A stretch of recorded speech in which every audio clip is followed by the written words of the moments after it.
difference is there is rape, single moms and other community, but be careful with the R word. We have too much of it. That's the point. Yeah, just say great with a G. It's YouTube since it's here. We're gonna go ahead and finish off with Casey, and then we're gonna move to the next topic. Ali, I kind of felt like that maybe you were thinking that Precious was attacking Andrea and her sharing her thoughts. That's not how I took it at all. And I just wanted to say, because when Precious was saying what she was saying in response to Andrea sharing her thoughts, earlier Andrea was really throwing some shade at Precious for the way she thought about marriage and women should want a husband and this and that. She was pointing out that maybe Andrea's mindset and her experiences in life may be the root cause for some of the things that she was throwing at Precious and why she's against family and marriage. So I didn't take it as her or anybody else on this panel to be throwing digs at her past, at her childhood.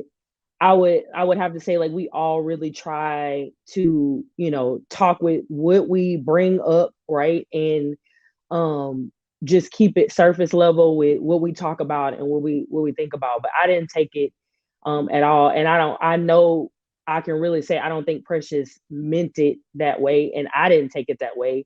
I took it as that way. No, I think I actually think conversation like that should be welcome. I think that that's what we should be talking about, because that's where the root. But it's the way you do it. I think that when you didn't do it disrespectfully. Let me just say something. I just want to reply to that, because we're about to get out of here. You were sterile. You, like, a lot of y'all come on here and talk from trauma and stuff like that. But if you hear a person talking from trauma, try the empathetic route by saying something like, okay, so, and asking them questions as to why they came to that conclusion versus shutting them down and saying, you absolutely wrong. You don't know what you're talking about. Because she's absolutely right. Your perception is your reality. So she on plane A, you on plane B. That don't mean that what she's saying is wrong. Let's stop always saying, well, you wrong. That's Ali, she threw digs at Precious, though. She threw multiple digs saying. No, she did. She said that women shouldn't have a goal of their main goal shouldn't be getting married, because men, that's not their Black men's main goal isn't to get married. If we want to get married more than y'all want to get married. Whatever. So if that was the case, then y'all would be getting married, like the majority. But Andrea, are you back? Let's ask her. More Black men are married than Black women. Okay. More Black men are married than Black men. That's fine. Black women not getting married because there's nobody want to marry them. Like you said, we the bottom of the totem pole. We find a wife and we get married. Okay, well, okay. No, you don't. It's like 49%. Say it again, parents. What did you say a second ago, parents? What did you say? Say it again. You're the one that benefits you now. You need to find one side, you stick to it. I've been here, Miss Lego. I'm not finding a side. See, no, we're not doing sides. We're having a conversation. I just wanted to concur with what you saying, but you want to be right.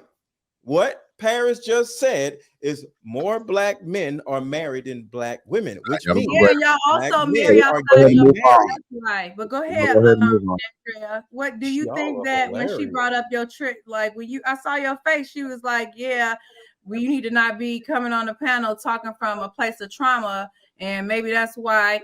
What did you think about those words? I feel like that's low-hanging fruit, because I don't feel like I came on here and said that I was sexually assaulted and this happened to me and that happened to me. I'm just speaking to the experience of a lot of Black families that grew up without a father figure. I think that it was kind of, I just thought it was low-hanging fruit. I mean, I'm not trying to attack anybody.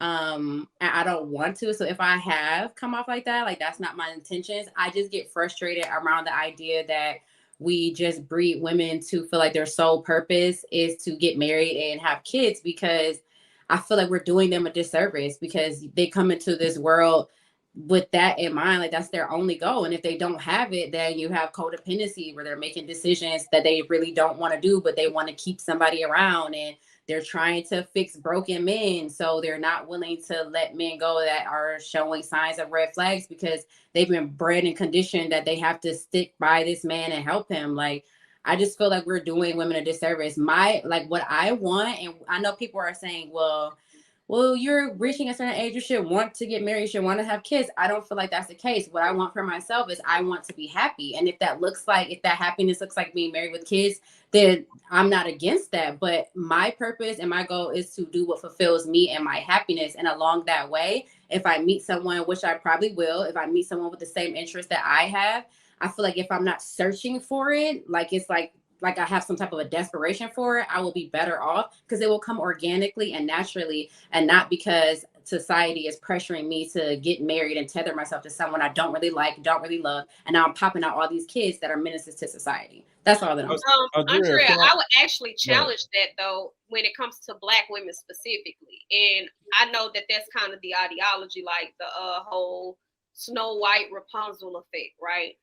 But when you look at Black women specifically in our history, after the 60s, after like the late 70s, actually our whole mindset changed and the redirection became for us to get educated because they opened up the opportunity for us to go to school, right?